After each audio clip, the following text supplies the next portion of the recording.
قدرمنو لیدونکو السلام علیکم ستړي مشئ د نن ورځې تازه پیښې او حادثې او مهم خبرونه له موږ څخه واورئ. پاکستان د خیبر پختونخوا حکومت د فبرورۍ پر 3 د وایرس د مخنیوي په موخه بیړنی حالت اعلان کړ ځکه دا صوبه له چین سره سرحد لري. کرزی پخوانی ولسمشر حامد کرزي د افغان جګړې د ختمولو په اړه د امریکا د ولسمشر ډونالډ ټرمپ له وروستیو څرګندونو هرکلی کړی او دا یې هیله بښونکې بللې ده. پاکستان وایي افغان حکومت په کابل کې سفارت ته اجازه نه ده ورکړې چې د فبرورۍ 5 نیټه له کشمیر سره د پاکستانیانو د یووالي د ورځې په توګه ونمانځي.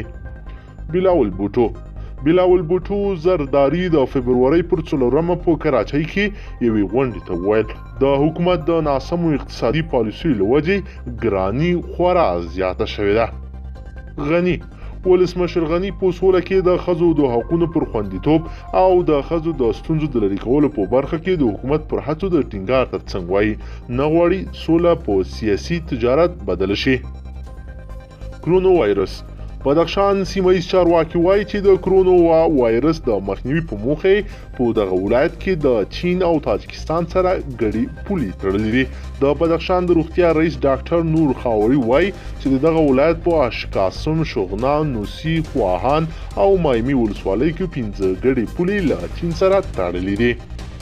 کابل نن د اوبو رسونې شرکت او افغانستان خاري کانالایزیشن او المانۍ کمپنۍ دوروش انټرنیشنل ترمنځ د کابل ښار فاضله اوبو ماستر پلان قرارداد په مالی وزارت کې لاسلیک شو.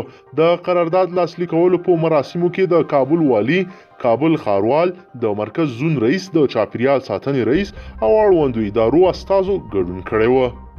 شکایتو کمیسیون د ټاکنیزو شکایتونو کمیسیون وایي ټولې چارې بشپړې شوې او یوازې د کمشنرانو لاسلیک پاتې دی. د شکایتونو کمیسیون د چارواکو په خبره چې دوی تر اوسه هم د 300,000 جنجالي رایو په اړه کومه پریکړه نه ده کړې، خو په وینا یې چې یاده پروسه تر ډیره بریده بشپړه شوې او یوازې د کمشنرانو لاسلیک ته انتظار دی. د چارواکو په خبره د کمشنرانو ترمنځ د نظر ژور اختلاف د دې لامل شوی چې دغه پریکړه وزندوي.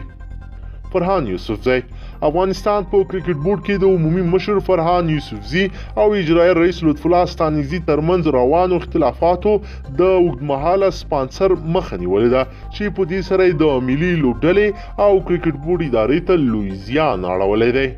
پیښور د فبرورۍ پر 3 د پیښور پوهنتون په هوم اکنامکس کالج کې زده کوونکو کلتوري میله جوړه کړې چې پکې د خیبر پختونخوا او نورو صوبو جامع او کلتوري خواړه وښول. دوی وایي له دې لارې کلتوري ارزښتونو په اړه پوهاوی پیدا کوي. ایران د بهرنیو چارو وزارت په یو خپره کړي خبر پاڼه کې ویلي چې 50 تنه ایرانی وګړي چې چارټر الوتکې له چین څخه ایران ته روغ رمټ لیږدول شوی دی. د ایران په ګډون یو شمېر نورو هیوادونو هم خپل وګړي له دغه وایرس څخه د خوندیتوب په هدف له چین څخه ایستلي دي. پولیس 15,000 کسانو نن په کابل کې د پولیسو اکاډمۍ کې د شمولیت په موخه ازموینه ورکړه، خو له دغه کسانو 150 یې دغه اکاډمۍ ته جذبېږي.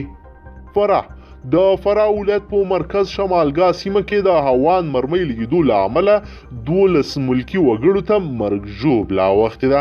د ځایي اوسیدونکو په وینا ګومان کېږي چې دغه هوان مرمۍ د دولتي ځواکونو له پوستو وار شوې وي. زیاتوي په پیښه کې 2 تنه وژل شوي او 10 تنه نور ټپیان شوي دي.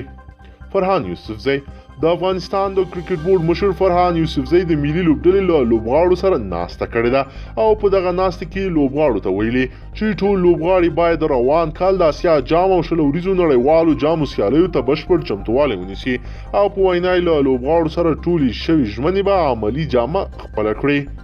کابل ولایت داخلي بې ځای شویو او کډوالو کورنیو ته د نغدي مرستو د ویش لړۍ د کابل ولایت مقام د دفتر رئیس نبی الله پیرخیل د ولایتي شورا استازي علي یزدان پرس او د کډوالو او بیرته راستنیدونکو چارو رئیس جواد شهزاد لخوا نن رسماً پیل شوه.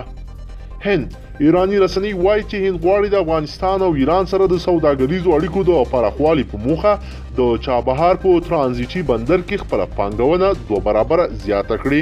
تصنیم خبري اژانس ویلي نوی ډیلی غواړي پر پاکستانی بندرونو خپله تکیه کمه او مستقیما له ایران او افغانستان سره خپلې سوداګریزې اړیکې وساتي. استرالیا ویلي چې دا هیواد غواړي له افغانستان څخه خپل 100 تنه سرتیري وباسي. د استرالیا دفاعي مجلې د دغه هیواد د دفاع وزیر لیندا ریولډس له قول راپور ورکړی دی چې دا هیواد غواړي له افغانستان څخه خپل 100 تنه سرتیري وباسي. قدیر بلوچ په پاکستان کې د ورکو بلوچانو لپاره د مبارزه کوونکو سازمان وایس فار بلوچ میسنګ پرسنز مرستیال مشر ماما عبدالقدیر بلوچ وای د پاکستان امنیتي او جاسوسي ادارې دې ته دړکې ورکوي چې که د ورکو بلوچانو له مسلې لاس وانخیست نو سختې نتیجې به وویني. قدرمنو لیدونکو که چیرې غواړئ چې ورته تازه او مهمو پیښو څخه ځان ډېر ژر او په لنډو کې خبر کړئ زموږ چینل د سره ضرور سبسکرایب کړئ او ویډیو د سره حتما لایک کړئ.